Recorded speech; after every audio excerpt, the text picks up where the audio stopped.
We have to become the person we are meant to be first, to live the life we are destined to live. We all encounter challenges, obstacles, and even dark times on that journey, but we are not alone. This podcast will give all seekers hope and understanding that others have walked that path before us. My guests will share how they overcame the challenges and what helped them turn the corner. Listening to their inspiring stories, get motivated and take action to transform into that amazing person that you really are. Your voice needs to be heard and your message must be shared. My name is Sabine Quenberg and I am your host. I'm glad that you're here to listen to my podcast where you can discover how to become the more incredible version of yourself. Are you ready? Let's get on this journey together. Now, let's dive into our guest interview.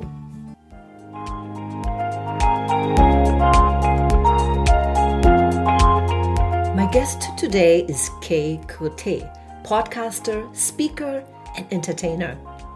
Kay grew up as a kid with endless energy, cartwheeling her way through life. She also grew up being bullied and felt the pressure many of us feel to fit the mold of society deems us to be in. After 20 years of self-suppression, after opening up about her struggles, Kay noticed many others struggle with similar destructive thought patterns. Now she works to embrace radical self-acceptance, self-love, and shares her journey to inspire others. Kay believes we all have the capability to find alignment with our true self and shed the lies we have been told and the lies we've continued tell ourselves to fully embrace who we are. Now I have the distinct pleasure to welcome Kay Cote. Hello, Kay. How are you today? Hi, Sabine. I am doing super well. Thank you so much for having me today. I look forward to our conversation because I think there will be a lot of things that we will discover that we have in common. One of the things that your bio says that you are is podcaster, speaker, and entertainer. What type of entertainer are you? Oh, that is such a great question. I am versed in a few different things. I pretty much, the type of entertainment I do, I like to energize. I like to hype.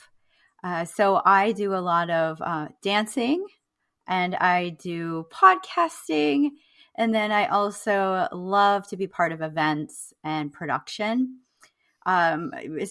especially with women and women's empowerment and helping women find themselves and celebrate that. So I'm a hype girl, I'm a celebratory girl, and I just like to bring a lot of fun to any platform that I'm on. I love it. That's what it's all about. If you don't have fun with what you do, no matter what it is in life, you're missing out, right? I agree. Yeah. So Kay, tell me, you are a podcaster. Your podcast called Elevate You or Elevated You.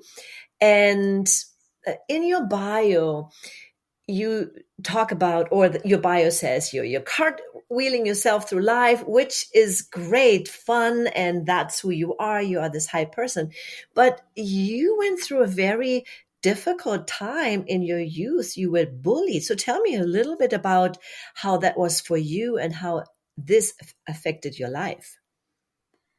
Yes. So when I was 5 years old, I was, like you said, this cartwheeling, energized. There wasn't anything I couldn't do. I was fearless as this young person. And the second I went into elementary school, so kindergarten, I was met with a lot of resistance. I think there were many factors to why that was. I've always had a very high energy and I'm very creative. And where I was at, they didn't really have the means to work with me. And so I was met with a lot of resistance and I was very confused at that. And in turn, some of the other kids were really mean to me. I went through a lot of bullying, a lot of being picked on because I learned differently and I like to think outside the box. And it continued on throughout my entire time at that school. Very often, I would say daily, there was at least one thing that was either said to me or done to me. And I just was so confused because I wanted to make friends. I was very open and I really wanted to be friends with the other students. And many of them really rejected that. And it was, as a young person, that was very, very emotional for me. And so that went on till age 14 when I was able to transition into a new school because that school had closed. And I started to come out of my shell again because during that time, I became very oppressed and I subdued my personality and I became very lethargic and I kind of turned to food for soothing, which made matters worse. Mm, So that was just a brief of what I went through when I was right. young. How did that affected your adult life, or did it, or didn't? It wasn't until recently when I started doing a lot of research into mindfulness, into psychology, and just these things. From having guests on my own show, actually in the last 3 years, has really opened my eyes. And recently I had discovered that, I had been bullied and I just sort of pushed it away. It was a part of who I was in my youth. It didn't affect me in my adulthood. And then I realized that internal dialogue, although the bullying stopped, that internal dialogue kept going. And I continued to believe the words that were told to me as a young person, because during the ages of 5 to 14, those are high development years, and you become who you are in those years. And so Yes. that really attached to me, I think, more so than I thought. And now I'm working on how I can remedy that, or what can I Mhm. do and like have that Mhm. acknowledgement. I totally agree. And, we know through all the studies that whatever is being said or what we experience in our young life, it's there. It's even suppressed in our subconscious mind. And even though we feel great and good when we are in our adulthood, but there sometimes are walls or barriers or limiting beliefs that stop us to really move to our next level in life, our next greater self. And there's work to be done. And I'm so glad that you shared this with my listeners, because sometimes it's not something obvious, and people asking themselves, why is this happening to me? Why am I not getting further ahead? Not realizing that there are some things way back in our childhood that created limiting beliefs and not being confident. And so, what did you do when you realized that there's still something that held you back to becoming your best self? What I did was I met myself from a place of love. And I acknowledged that this realization is actually a huge win, because now I know where those voices are coming from. Now I know where those thought patterns and habits and traits have developed from, and why I'm holding myself back and why I can't seem to just believe in myself enough. And through this experience, I took some action items. I'm working on mindfulness. I signed up to do yoga teacher training, And then I've also recently hired a coach to help me with getting through things and stopping those limiting beliefs within my business, within my podcasting. So those are some ways I've been kind of working on this moving forward. That's beautiful, because that also gives everybody the permission. Hey, you know what? I am worth it to get a coach to work through it, because so often we ourselves, even though we are aware, we're not able to really work through it without outside help. And that is so important that you shared that, and I appreciate it. So someone who's listening right now maybe goes through a similar experience, but is perhaps ashamed of, well, something is not right with me, or do I need a psychiatrist or whatnot. I just want to say, no, there is nothing wrong with anybody. We all have to work through experiences and the effect of those experiences that we had in the past. And it's part of life, so it's all good. Thank you so much for sharing. So tell me a little bit about your Elevated podcast. Why did you start it, and what is the reason, or what do you want to accomplish with having this podcast? This is one of my favorite questions. And up until just very recently, I didn't have a full answer. So I'm really excited to share about what it is. During the last few months, I went through a rebrand from my previous show. You might even see marketing of it. It was called The Fit Fabulous Life. And since starting my journey in 2020 with podcasting, I think it's always actually been for this reason of this internal healing and helping others heal. I see a common theme within the rebrands that I've done. And this one, it's like the nail on the head. And so the Elevated You podcast helps people to break through these beliefs. Like you said, many of us have had a similar experience or something maybe different, but there's something that has put this thought into our mind and to our headspace that we can't, or we don't want to invest in ourselves. We're not worth it. So the whole theme behind the podcast is a healing journey to help people have self-awareness, self-compassion, and self-love, and to expand that and grow and break through some of those barriers to be in their elevated self. Beautiful. I love it. I love it, because that's at the end what life is all about. We are on a journey. We are growing constantly, becoming our next greater self constantly. And that's what I highlight in this podcast, is the becoming process. It is a process to become your next greater self. And then there's another experience that you go through, or another journey that you embark on, to then again become a next version of yourself, the next greater version of yourself. Of course, we are who we are, but we can grow with our experiences, also with that giving more love and compassion to others. Sorry for interrupting, but I wanted to let you know that I still have one free ticket to the upcoming Podfest Expo. So if you are a podcaster, or perhaps thinking about starting a podcast, or just simply want to meet me, then DM me on my social media or leave a comment here, and I will get in touch with you and let you know how to claim that free ticket.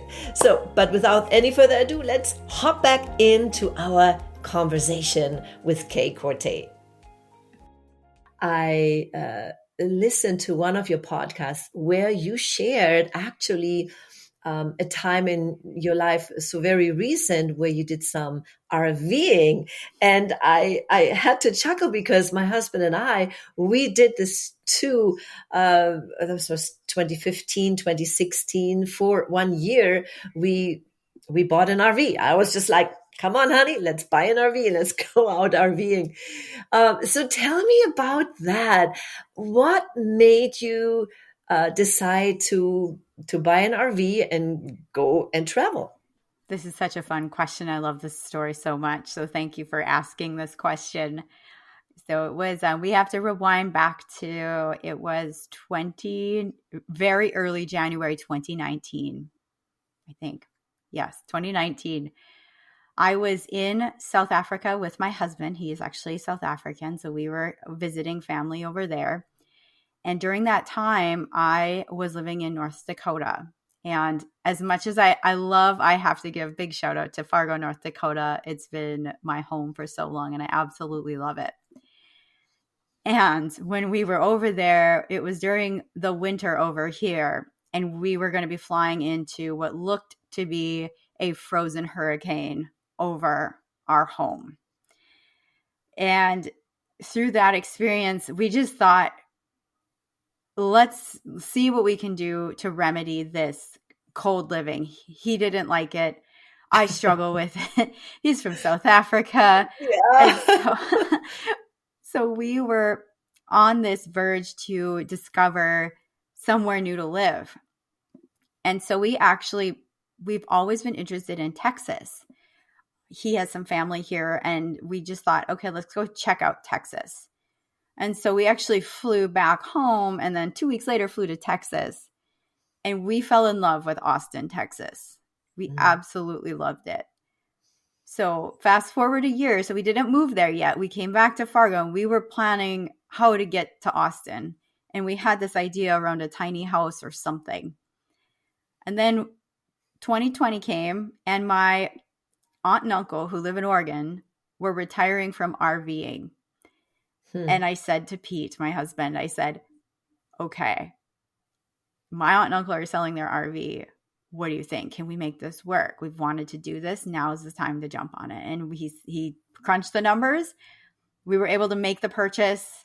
So we went and purchased their RV. We flew out to Oregon to get it. We're still in Fargo at this time. And then we drove it down to Austin, Texas a couple months later. And we stayed in Austin throughout that whole winter of 2020 to 2021. And then we decided to sell, come back to Fargo, wrap up some projects, get our businesses going, get the podcast up and rolling, and then go back. And actually, we just moved back here into an apartment this time. We're back in Austin as we've been here a month now. So it was a great experience. It was spontaneous, yet it was thought out. It was one of those ideas that are all like, I call them back pocket ideas. And it was like, when the time works, we have this idea. And that's one of those that was just in my back pocket. And we decided to go for it. What would you say, Kay, was your biggest transition in life? What was your biggest, maybe even dark time that you had to overcome? This is a great question. And it's one of those that I have to think a little bit because, there's different pivotal moments that I've been through. I've been through quite a few things actually that have influenced my life. I'd say probably the hardest one for me was when we lost my father. It was a very sudden thing. He never was a healthy person. He didn't prioritize his health despite knowing that there were some hereditary health conditions. And so it was kind of a downward spiral. Yet when he passed, it was very, very sudden. And that experience affected me in a way, I think at first I kind of broke down.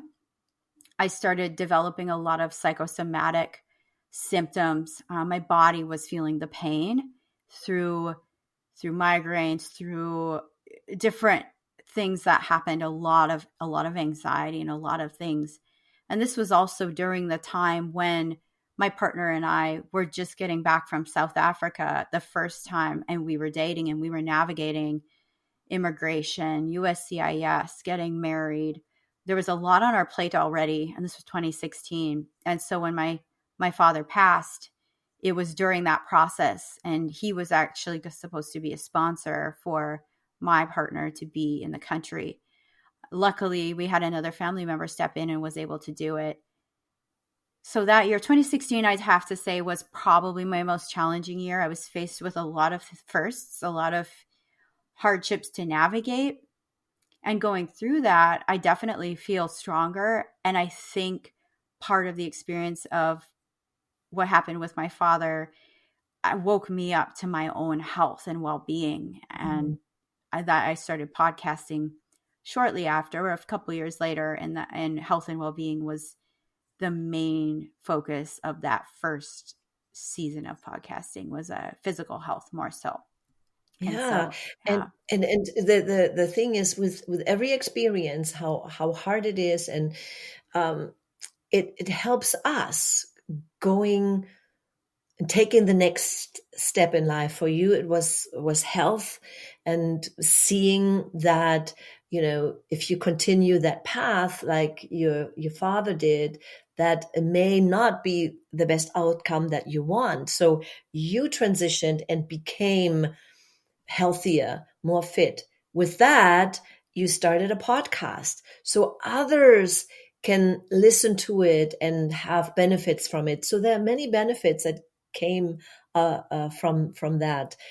And how hard it is. I know when my mother passed, and that's already 30 years ago, but I was a young adult, and how hard it was, but that gave me the kick, so to speak, to actually move from Germany to the States and start my own business here, which I wouldn't have done it probably when my mother was still alive, because we had a very close relationship. But it was that moment where I decided, that's it. I'm leaving now to pursue my other dreams that I had, and that was to open a performing arts school. What was it for you that helped you make the transition to start a healthier lifestyle? The phrase that comes to my mind right away is there's power in the pause. So when something happens, you can pause. And at that very moment, when I realized my dad was gone and we had to act very quickly, I remember feeling this overwhelming sense of anxiety right away. And then I paused. I paused and I prayed. And I had the strength then to take on the next step. It's such a great piece of advice, the power of the pause. So, Kate, what do you do now? What is your business, and are you working on any projects? Yes, I am.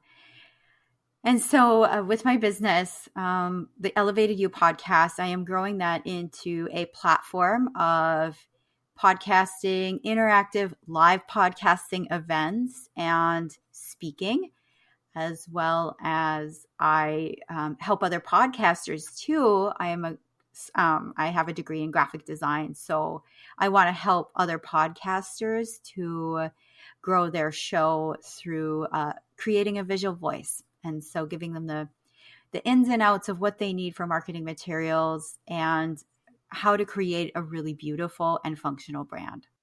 So if anybody needs to build their brands or starting a podcast, definitely get in touch with Kay, and I will put her contact information into the show notes.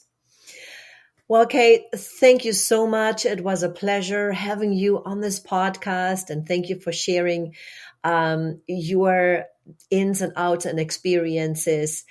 And I wish you all the best with your podcast, Elevated You, and also the new ventures that you are starting. Thank you so much, Sabine. This has been such a joy to chat with you today. That was my interview. And if you enjoyed it, give us a 5-star review, leave a comment, and share it with your friends. Thanks for listening. Until I see you again, always remember, serve from the heart, follow your passion, and live the life you imagine.